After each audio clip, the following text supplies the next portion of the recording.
Abhishek Banerjee already যা পাচার করার টাকা পয়সা ওখানে পাচার করে দিয়েছে। তারপর মানেকা গম্ভীর বা ওদিকে বিনয় মিশ্র এদের মাধ্যমে যেখানে যেখানে সাইফনিং অফ মানি যেটা হওয়া সম্ভব সেটা করেছে। সেই জন্য যে কোনো মূল্যে একবার যদি চলে যায় এর জীবনে ফিরে আসবে। তো এরপরে সুমিত রায় যে রক্ষা কবচ, কেন সুমিত রায়ের পরে দেশ থেকে পালিয়ে যাওয়ার কবচও চাইতে হবে। ভাইপো তো আরো সারফেসে আসতো না, পুরোটাই কন্ট্রোল করতো সুমিত রায় এবং টাকা পয়সা লোককে সুমিত রায়কে দিয়ে যেত। আপনি এত বড় আপনারা বীর, ফাঁসির মঞ্চে গেয়ে গেল যারা জীবনের জয়গান, ফাঁসির মঞ্চটাও দেখলাম না, আপনাকেও দেখলাম না, শুধু রক্ষা কবচ চাইতে দেখলাম। ওনার পিসির তৈরি শ্রেষ্ঠ হসপিটালে আমার মনে হয় চিকিৎসাটা করিয়ে নিলে উনিও ভালো থাকবেন, ওনার পিসিও ভালো থাকবেন, কারণ পরবর্তীকালে এসএসকেএম এ ওনাদের অনেক রকম চিকিৎসার দরকার হয়ে পড়বে। কাদাতে যদি কারো প্রাণ যায়, আর উনি কিভাবে প্রাণ নিয়েছেন, কিডনি কি করে পাচার হতো বলে দিচ্ছে। ওনার বিরুদ্ধে খুব বিস্ফোরক কিছু আমি তথ্য পেয়েছি, কিডনি পাচার। এরপরে আমি ওটাও নিয়ে আসবো, ওনার জিনা হারাম করে দেবো। ঘটনাটা অনভিপ্রেত, কেউ ওটাকে সাপোর্ট করে না, করা উচিত নয়। কিন্তু সঙ্গে এটাও সত্য যে আপনি আচরি ধর্ম অপরে শেখা। উনি এতদিন ধরে যা যা করেছেন, মানে প্রত্যেকটি বিরোধী দলের সাথে যা যা ঘটনা ঘটিয়েছেন, তাদের ঢুকতে দেননি, তাদের মারধর করেছেন, আমাদের এমএলএ এমপি কেন্দ্রীয় মন্ত্রী ন্যাশনাল প্রেসিডেন্টকে কিভাবে মারধর করা হয়েছিল, প্রাণ কিভাবে যেতে পারে বা কত প্রাণ নিয়েছেন আগে ক্যালকুলেশনটা করুন। আমি এটাও বলে দিচ্ছি, ওনার বিরুদ্ধে খুব বিস্ফোরক কিছু আমি তথ্য পেয়েছি, কিডনি পাচার। এরপরে আমি ওটাও নিয়ে আসবো, ওনার জিনা হারাম করে দেবো, এটুকু বলে দিলাম। ওই লাগিয়ে কাউকে দিয়ে হয়তো কাদা ছুড়িয়ে, যে ছুড়েছেন পুলিশ তো তাকে করবে, তো অ্যারেস্ট করা উচিত। ওটা কাদাতে যদি কারো প্রাণ যায়, আর উনি কিভাবে প্রাণ নিয়েছেন, কিডনি কি করে পাচার হতো, খুব একটা বড় এভিডেন্স আমি পেয়েছি। খুব কয়েকদিনের মধ্যেই সেটা আমি কালেকশন করব।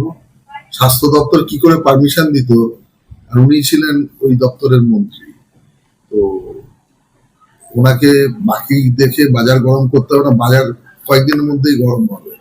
স্যার সেই প্রসঙ্গে দাঁড়িয়ে তিনি বলছেন যে গাড়ির ভিতরের মন্তব্য, অনেকেই তাকে রিকোয়েস্ট করছিল গাড়ির কাঁচটা তুলে দেওয়ার জন্য, তিনি বলছেন যাই হয়ে যাক আমি দেখে নেব, খোলা থাক। যখন জুতো ছোড়া হচ্ছে, কাদা ছোড়া হচ্ছে, মমতা বন্দ্যোপাধ্যায় গাড়ির কাঁচ নামিয়ে রেখেছিলেন। বললাম তো কয়েকটা সামনে বেরোচ্ছে, বিশেষ করে কিডনি পাচারের ইয়েটা বেরো, পাবলিক ওনাকে আবার দেখে নেবে। আর ওই নাটক করে কাঁচ নামিয়ে সিম্পাথি ড্র করা কিচ্ছু হবে না। ওনার চ্যাপ্টার পশ্চিমবঙ্গের রাজনীতির জন্য শেষ হয়ে গেছে। মানুষকে মেরেছে, মানুষের টাকা পয়সা লুট করেছে, স্বাস্থ্য দপ্তরে যা যা ঘটনা ঘটিয়েছে, শিক্ষা দপ্তরে যা যা ঘটনা ঘটিয়েছে, রেশন দুর্নীতি, এটাও বলে দিচ্ছি এমন কোনো দুর্নীতি নেই। তো সরকার সবে চলা শুরু হয়েছে, একটি একটি করে ক্যাগের রিপোর্ট যখন আসবে, ফাইল সামনে আসবে, কি কি ঘটনা ঘটতে পারে এটা আপনাদের কল্পনারও বাইরে। আমরা এই ঘটনা যেটা সামনে আনতে চলেছি, আবার বলছি, এখনকার মানে যতটুকু তথ্য পেয়েছি, আমি আগে পুরোটা পেয়ে যাই উইথ ডকুমেন্টেশন, সেটা আমি চিফ মিনিস্টারের কাছে সাবমিট করব। আশা করছি এখন অব্দি বেরোনো এটা সব থেকে বড় চাঞ্চল্যকর তথ্য। নতুন মুখ্যমন্ত্রী শুভেন্দু অধিকারী তিনি সেই জায়গায় গেছেন, মৃতার পরিবারকে আশ্বস্ত করেছেন, চাকরি দেওয়ারও প্রতিশ্রুতি দিয়েছেন। মমতার জমানায় কি এগুলো হতো? কোনোদিনই হতো না। ওই কম্পেনসেশন দেওয়া হতো 2 লাখ টাকা করে কি 10 লাখ টাকা করে, মৃতের ক্ষেত্রে 10 লাখ টাকার ক্ষতিপূরণ বা 2 লাখ টাকার ক্ষতিপূরণ, আর নারী নির্যাতনের ক্ষেত্রে 2 লাখ টাকা, এটাই দিয়েছিল। কিন্তু কোনোদিন কোনো সরকার এত মানবিক ভাবে কোনো জিনিস অ্যাড্রেস করেনি। এটা this is for the first time we are doing this. এবং এটুকুও বলে দিচ্ছি যে আমরা কোনো রাজনীতি করার জন্য এটা করছি না, আর আমরা সব থেকে বড় কথা অপরাধীদের শাস্তি দিচ্ছি। দেখুন, কম্পেনসেশন দিয়ে কোনো ঘটনাকে কোনোদিন ফিরিয়ে আনা যায় না বা কোনো জিনিসকে ফিরিয়ে আনা যায় না, বাট যে যে ঘটনা ওনারা ঘটিয়েছেন সেটা, সেই পাপের কোনোদিন প্রায়শ্চিত্ত হয় না। আমাদের সরকার অপরাধীদের শাস্তি দেওয়াটাকে সর্বাগ্রে বা সর্বাধিকারে রেখেছে। সুমিত্রার এগেনস্টে যা এভিডেন্স আছে, যেমন ভাইপো যেটা করতো,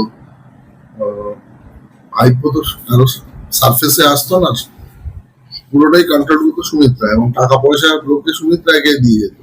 সেই জন্য সমস্ত কেসগুলো সুমিত্রার এগেনস্টে বা যে ধরনের চাঞ্চল্যকর অভিযোগ আছে বা যেগুলো তদন্ত করতে গিয়ে পাবে, সুমিত্রা নিজেও জানে যে রক্ষা কবচ ছাড়া গেলে অ্যারেস্টেড হয়ে যাবে।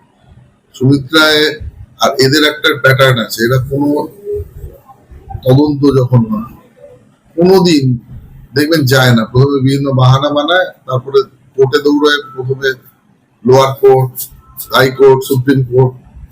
যতদিন না রক্ষা কবচ পাচ্ছে ততদিন এই প্রক্রিয়াটা চলতে থাকে, ভিকটিম কার্ড খেলতে থাকে যে খুব অসুস্থ, ওনার উপর নির্যাতন করা হচ্ছে, অত্যাচার হচ্ছে। আমাদের প্রত্যেকটা নেতার ক্ষেত্রে অনেক ঘটনা ঘটেছে, আমার ক্ষেত্রেও খুব বড় বড় কেস জীবনে হয়েছে। আমি জীবনে কারো কাছে কোনো কবচ চাইতে যাইনি, তার কারণ আমি জানতাম আমার কিছু নেই, কিছুই করে দিতে পারবেন না। আপনি এত বড়, আপনারা বীর, ফাঁসির মঞ্চে গেয়ে গেল যারা জীবনের জয়গান, ফাঁসির মঞ্চটাও দেখলাম না, আপনাকেও দেখলাম না, শুধু রক্ষা কবচ চাইতে দেখলাম গিয়ে। তো এরপরে সুমিত রায় যে রক্ষা কবচ, কেন সুমিত রায়ের পরে দেশ থেকে পালিয়ে যাওয়ার কবচও চাইতে পারে। ওনার পিসি কিভাবে সরকার চালিয়েছেন এটা সহজেই মানে অনুমেয়, তার কারণ ওনার ব্যাপারটাই পুরো কন্ট্রাডিক্ট করছেন। পিসির বক্তব্য ছিল যে এসএসকেএম হচ্ছে পশ্চিমবঙ্গ কেন ভারতবর্ষের মধ্যে সবচেয়ে ভালো হসপিটাল, যেখানে নাকি ওয়ার্ল্ড ক্লাস চিকিৎসা হয়। তো এবং ওনার যখনই কেউ ইডিসিবিআই ডাক করতো ওখানে গিয়ে ঢুকে পড়তো, ওখানে ভালো চিকিৎসা হতো বলে তাদের কবচ টবচ দিত আর কি। তো অভিষেক ব্যানার্জি চোখের চিকিৎসা, নিঃসন্দেহে ওনার চোখ যেভাবে আক্রান্ত হয়েছিল সেটার চিকিৎসা হওয়া উচিত, তবে তার জন্য ভারতবর্ষকে এড়িয়ে গিয়ে অন্য জায়গায় চিকিৎসা করার প্রয়োজন আছে বলে মনে করে না।